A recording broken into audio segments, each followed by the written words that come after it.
Welcome back to the show, everyone. So today we are looking at what has been deemed to be the end of Blake Lively's career.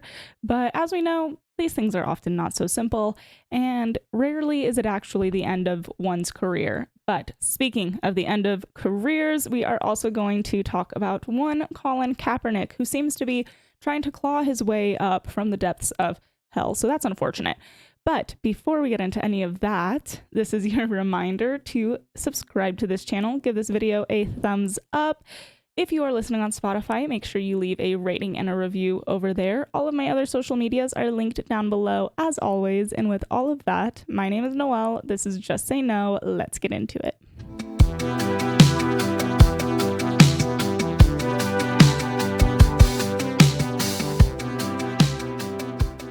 Okay, so the Blake Lively drama is, I feel like between last week and this week, this is a celebrity gossip channel now. But I assure you that there is an important underlining story here. Okay, so all of this is surrounding the new movie, It Ends With Us. It is based off of the book by Colleen Hoover. It is starring Blake Lively and Justin Baldoni, and it has received a lot of backlash from everything based off of the way that Blake has handled the press, the lack of trigger warnings, a host of other things. But I'm going to start off with giving you some background on this film. So as I mentioned, it is based off of a book by Colleen Hoover. If you enjoy this book, I'm going to apologize now because I'm going to tear it to shreds. I read this book because I was suckered in by Book Talk. I was made to think that Colleen Hoover was Jane Austen reincarnated, that this woman was wise beyond her years, a modern day Aristotle truly, and that was certainly not what I received. And I am bitter over it. I truly am. And I've been looking for an excuse or a way to publicly shit on this book, and God gave it to me on a silver platter, so here we are. Now, a lot of people don't like this book because, as seems to be a theme with Colleen Hoover, people tend to think that she romanticizes, for example, in this one, it's about domestic abuse, that she's romanticizing that. I'm not going to say I don't care about any of that, but really I don't care about any of that. My reason for hating it is that it's just a bad book. To say that this book is poorly written is generous.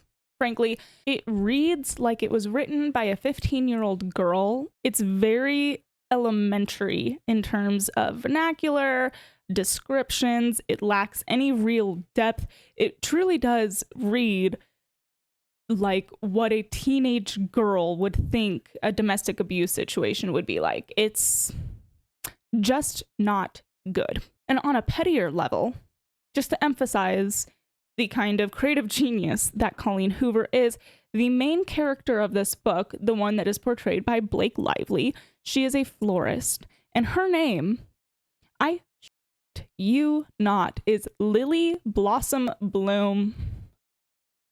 That is not the name of a character in a serious novel. Lily Blossom Bloom, excuse me. She's a florist? Huh? No, that just pisses me off. I'm pretty sure in the movie they cut Blossom, so it's just Lily Bloom, as if that's somehow less offensive. The most offensive thing about this book is Lily Blossom Bloom. I said it, and I mean it.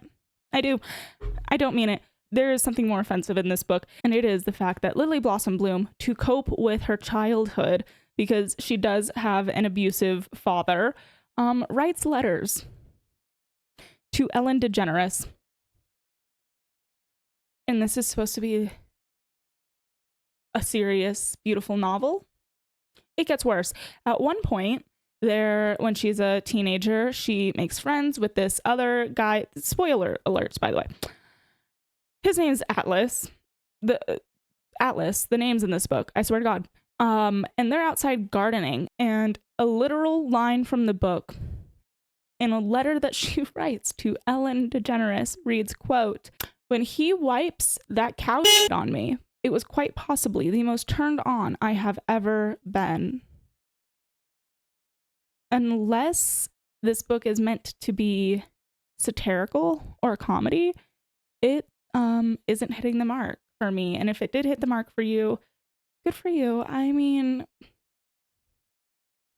I'm just going to leave it there. I'm working on being a bitch. I'm trying to lessen that. But it's really hard if you like this book because I'm questioning a lot of things about your character. But that's enough about the book, because what we are here to discuss today is the movie, which I have not gotten to see. I do want to see it simply to hate watch it. Just haven't gotten around to it, but thankfully I don't need to see it to discuss what we are discussing today. So first things first, we should start off with Justin Baldoni, who got his rise to fame with Jane the Virgin, which is a very good TV show, if I may say so myself. The way that he has been doing press for this movie and the way that Blake Lively has been doing press for this movie, you would think that they are advertising two different movies. And there's just a lot of weirdness going on between Baldoni and the rest of the cast, but we're not going to get into all of that today because it's not really honestly relevant. But essentially, Baldoni has been handling the press for this movie in a very serious manner, because jokes aside about how bad the book is and how presumably bad the movie is, it does talk about a very heavy topic, which is domestic abuse. So there is definitely room and space. And in fact, I would say that it should be encouraged that the press for the movie mirrors that level of importance. And this is where Lively has gotten into trouble. But just to give you an idea of how Baldoni is handling press, I have this clip for us. As a man, I'm always going to come with my own biases. And it's one of the reasons I was afraid to direct this movie, let alone act in it. And I wanted to make sure this film always had a female gaze, and I was never putting myself into it. But one of the things that I think is very easy to say, especially for us men, is when we maybe talk to somebody who's in this situation, or we read a book, or we hear a news story, the question that's always asked is, why did she stay? And that's the wrong question. Yeah. What we need to be asking ourselves is, why do men harm? Yes. And that was the big thing for me. And what I've learned more and more and more of is, like, you know, these women who experience this every single day, there's real love there. You know, there's charm, there's charisma, there's passion, there's this belief that they can be better. And it's not so simple. So our friends at No More, I'm wearing their pin right now, they were the ones who really worked with me to help me make this film as truthful as possible. That basically gives us a general consensus of how he handled the rest of the press, and it gives us a baseline to compare to the way that Blake handled the press. And I do think that there is a little bit of nuance to be had here. For example, one of the videos or interviews rather, that she's being torn apart for is this one. The movie covers domestic violence, but what's important about this film is that she is not just a survivor and she's not just a victim. And while those are huge things to be, they're not her identity. She's not defined by something that someone else did to her or an event that happened to her, even if it's multiple events. She defines herself.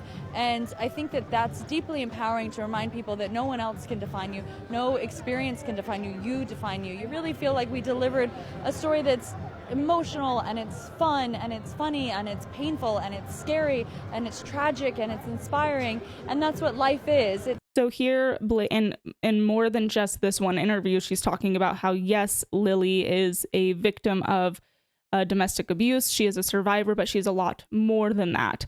And I think I don't necessarily see anything wrong with that, especially because, in my opinion, that's the way that she's portrayed in the book. She's also a friend. She's a mother. She's a businesswoman. The book really does harp on the fact that she is a lot more than a survivor of domestic abuse, but a ton of people were deeply offended by that, particularly women who have survived domestic abuse.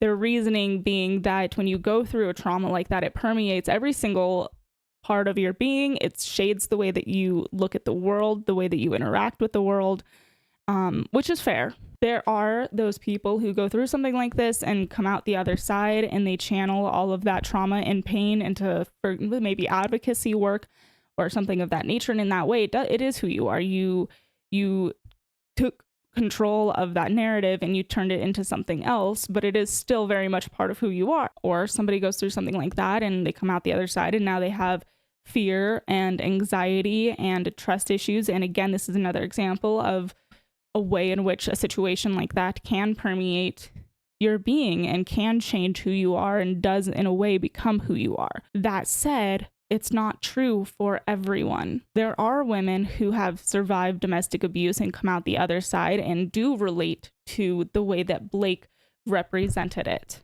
A representation of, yes, I went through this horrible thing, but that does not define me. I am so much more than that, and I want to move on from that. My thought is on this particular one, and I say that because she stepped in more than this, it's a little bit more nuanced than she just fumbled the ball. I feel she's stuck behind in between a rock and a hard place on this, because on one hand, she could have portrayed Lily as somebody who is defined by her domestic abuse, and she can do that in a beautiful way.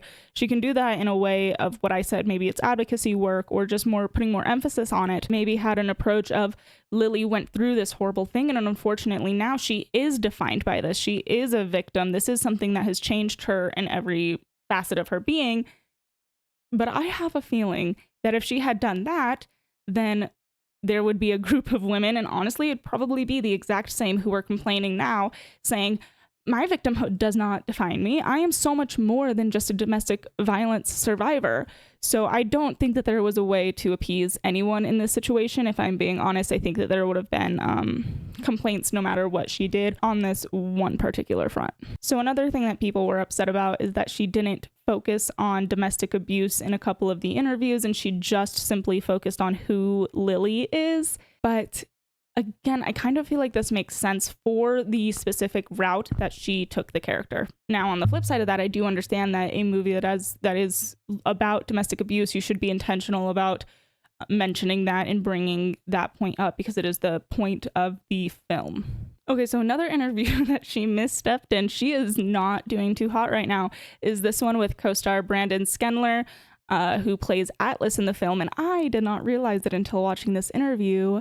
He also plays one Mr. Spencer Dutton from 1923. So if you know, you know. Okay, so this one largely does come across as pretty tone deaf. I mean, I'm not gonna lie. But for people who see this movie, who relate to the topics of this movie on a deeply personal level, they're really going to want to talk to you. This movie is going to affect people, and they're going to want to tell you about their life. So if someone understands the themes of this movie, comes across you in public, and they want to really talk to you, what's the best way for them to be able to talk to you about this? How would you recommend they go about it? Like asking for like my address or my phone number or like my location share. Or I could just location share you, and then we could I'm just curious Just about social security number. I'm a Virgo, so I'm Yeah. like, are we talking logistics? Are we talking emotional? When being asked how people who are going to relate to her character because of things that they've been through, especially with a topic as serious as domestic violence, to answer with a joke like that, probably not the time and place. And it's funny because you would think that somebody like Blake Lively, who is a Nepo baby and has been in the stardom and celebrity her whole life, would have enough media training to know that. So there are people who think this might be a publicity stunt because it's just so off-putting. I feel like Blake Lively is just generally kind of off-putting. I mean, I don't know. She just doesn't seem like the type of person that's very down to earth. And I'm sure at this point in the video, y'all are asking, why are we talking about this? This is stupid celebrity drama. But I assure you, there is a reason for it, and it ties in with this next blunder. So roll the clip. Grab your friends, wear your florals, and head out to see it. Okay, so people did not love this because it made people who were unaware of what the film was about think that this is just like a silly, fun rom-com, and then they get in there and it's about a man beating the shit out of his wife, and those two things don't align.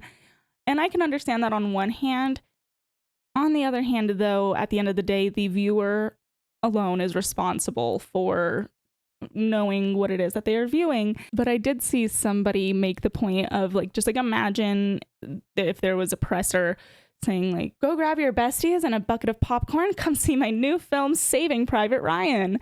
It just, it just doesn't, that's not the tone. That's not the tone. So I do understand that. However, now we have to have the deeper conversation because the problem that people are having with this film at large is that there was not a trigger warning. And I think out of everything we have discussed, this is the only one that I wholeheartedly disagree with. On all of the rest of them, I can kind of hear you on this or that. This one, I'm sorry, you're wrong. Because as I just said, even if Blake made it seem like a rom-com, the onus is on you, the viewer, to have enough wherewithal to look into it. If you are somebody who has triggers, it is your responsibility to handle that appropriately. It is not the responsibility of anyone else. It's not the responsibility of Blake Lively or Justin Baldoni or anyone else involved with this film or any other film. It is your responsibility. And on top of that, there have been studies done that show that trigger warnings themselves are actually quite counterproductive. Think of it like this. There is a common therapeutic technique called exposure therapy. It is used when somebody has an anxiety or a phobia, and what you essentially do is the person voluntarily exposes themselves to whatever this fear is over time, more and more often, until that fear starts lessening. And what trigger warnings are doing is two things at once. First, they are telling you what is in the film, allowing for a person to leave. In fact, that is their stated purpose, is to essentially be a blaring warning sign saying there is X, Y, or Z in this film and it could disturb your peace, so leave now if you do not want to experience that discomfort. And then they never get exposed to any of that anxiety. And then they go and see a movie like It Ends With Us without doing any research into what it's about. And they genuinely are triggered. I don't have any doubt that a lot of these people are experiencing serious anxiety, fear, maybe even PTSD. If you are a survivor of domestic violence and you see that portrayed on the TV, I don't doubt that the visceral reaction is very real. I'm just saying that it's your responsibility to overcome that and to be responsible for the media that you consume. The second thing that trigger warnings are doing is creating a false sense of anxiety. When a person sees something come up on the screen saying there are depictions of X, Y, or Z, studies are showing that this creates an immediate sense of anxiety because of the anticipation of that thing. And this, of course, is counterproductive to what a trigger warning is stated to do.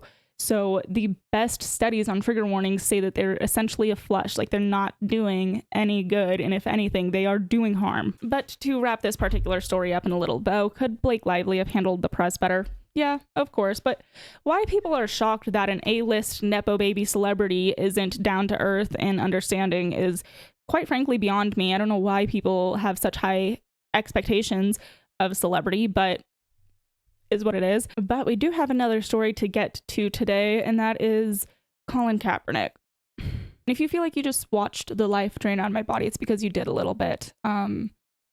Few people grate on me the way that he does. So just in case we needed a refresher, Kaepernick was the quarterback for the Niners from 2011 to 2016. After his dad abandoned his mother upon finding out that she was pregnant, she was only 19 and didn't really know what to do, so she figured the responsible thing to do would be to give him up for adoption. She was, of course, correct about this, and he got adopted by two white people.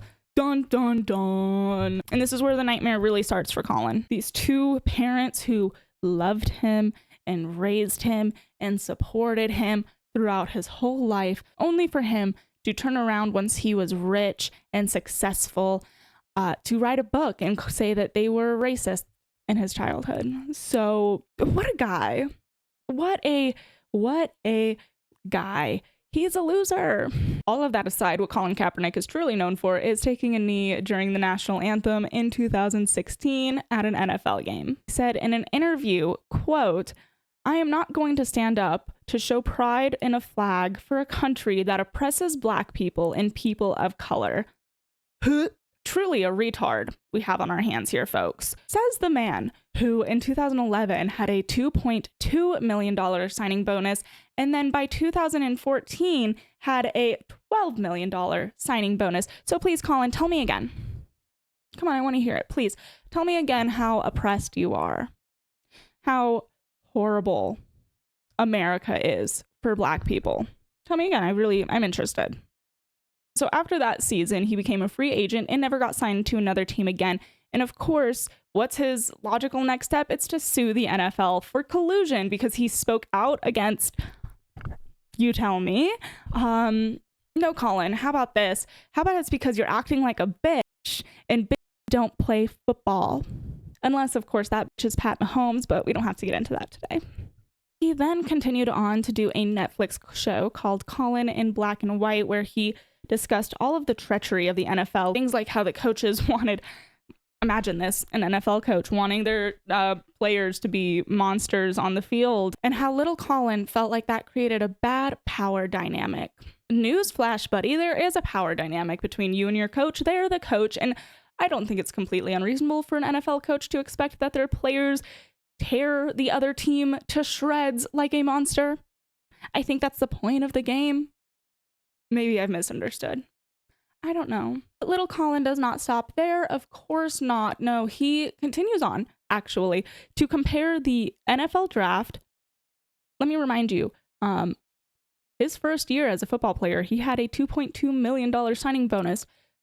That same NFL draft, he compared to a slave auction. Please correct me if I'm wrong in the comments. I could very well be wrong. I don't recall slaves finishing being a slave, period. But let alone with $24 million in the bank. Now, I will totally leave room. I could be ignorant. But please do let me know about that. Now, all of this is adding up to a lowly loser, nothing of a man, but there is some new news. First, as always, new news About little Colin, and that is that he's trying to get back out on that slave auction field. He told USA Today, "I still train for it every day. I still prepare for it every day. More than anything is trying to get someone to open the door and evaluate me based upon the merits, get this, based upon the merits of what I can do on the field as opposed to it being a political issue." That's so rich. That's so rich. It's not a political issue. It's an issue of biting the hand that fed you. You shit on the people who raised you, bit the hand that fed you, and disgraced the flag and the people who have protected you. This isn't political. This is moral. And just the irony of somebody like Colin Kaepernick, who believes in affirmative action, calling for something to be judged based off of merit, is just, the irony is thick. It is thick. And I hope nothing works out for him. I truly do.